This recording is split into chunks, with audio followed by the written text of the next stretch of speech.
په نالیدلو پسې اوښکې څلورمه برخه.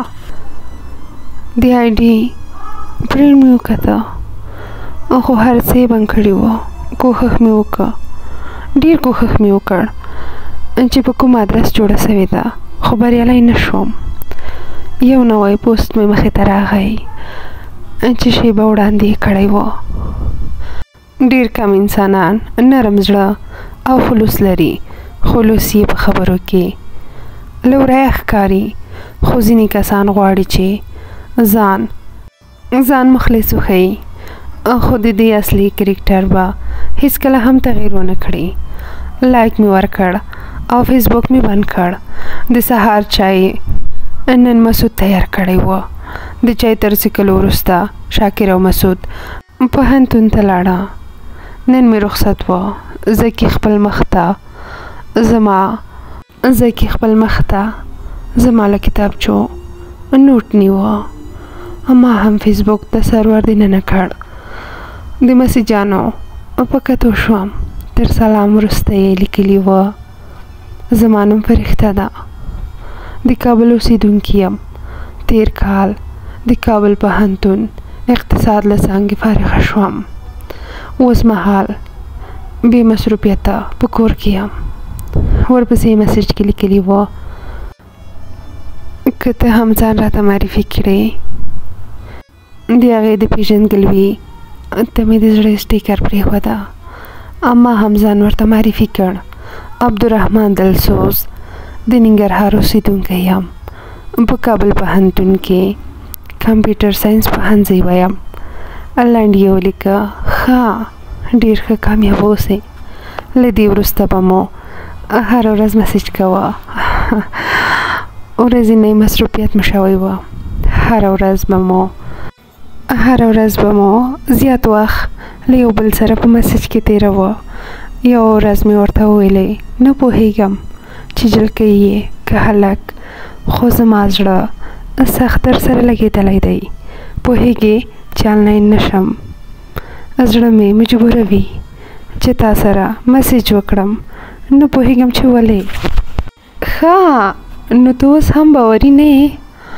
او مې لیکه: نه پوهېږم څه ووایم. ښه، زه څه وکړم چې ته باوري شې؟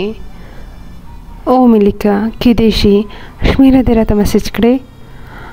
بېرته یې داسې یو څه لیکلي وه. ورپسې یې یوه شمېره مسیج کړه. شمېرې ته مې زنګ ووهه.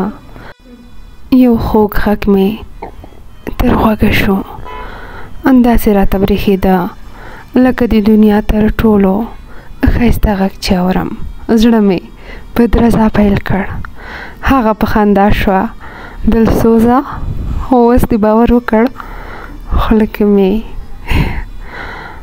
لاړې وچې شوې. هو فرښتې، سلام. په خندا شوه. تا زما د سلام جواب بیرته په سلام راکړه. زه: خیر، علیکم السلام. د خبرو ترتیب رانه خرابېدو. یو څه شیبه مو خبرې سره وکړې. ویې ویل: مور مې راته غږ کوي، په خدای دې سپارم. تلیفون یې پرې کړ. سخت زور یې راکړ. له دې وروسته به کله په تلیفون غږېدو او کله به مو مسنجر کې، خو زیات وخت به مو په مسنجر کې د زړه خواله سره کوه. یو ورځ مې ورته ولیکه: پوهېږې مسیج راغی په څه؟ او مې لیکه: ته صبر شه. ها ها ها، ښه وایه، ولې غوسه یې؟ نه یم غوسه. ښه وایه که نه؟ نه وایم. خو ولې؟ که خفه شوې بیا؟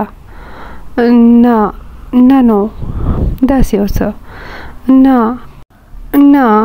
خفه کېږم. ووایه، زه دې په تشویش کړم. ښه غوږ شه. سبا له خیره سیمینار لرم. که دې اجازه وي تیاری به ورته ونیسم. په آخر کې مې څو د خندا سټیکره هم ورسره یو ځای کړه. جواب کې یې په خندا پیل کړ: ها ها ها، ښه نو اوس له ما اجازه اخلې؟ دومره ښه انسان یې. ښه، په هر صورت ښه وخت. آیډي آفلاین شوه. سخت زور یې راکړ. ما ویلې ناقه مې ورته وویلې ما خو هسې ټوکې ورسره کولې، خو دا زما د درسونو په خاطر به دومره زر آفلاین شي چې ما یان فکر هم نه کوو. له مجبورۍ مې ورته ولیکه مننه، فیسبوک مې بند کړ.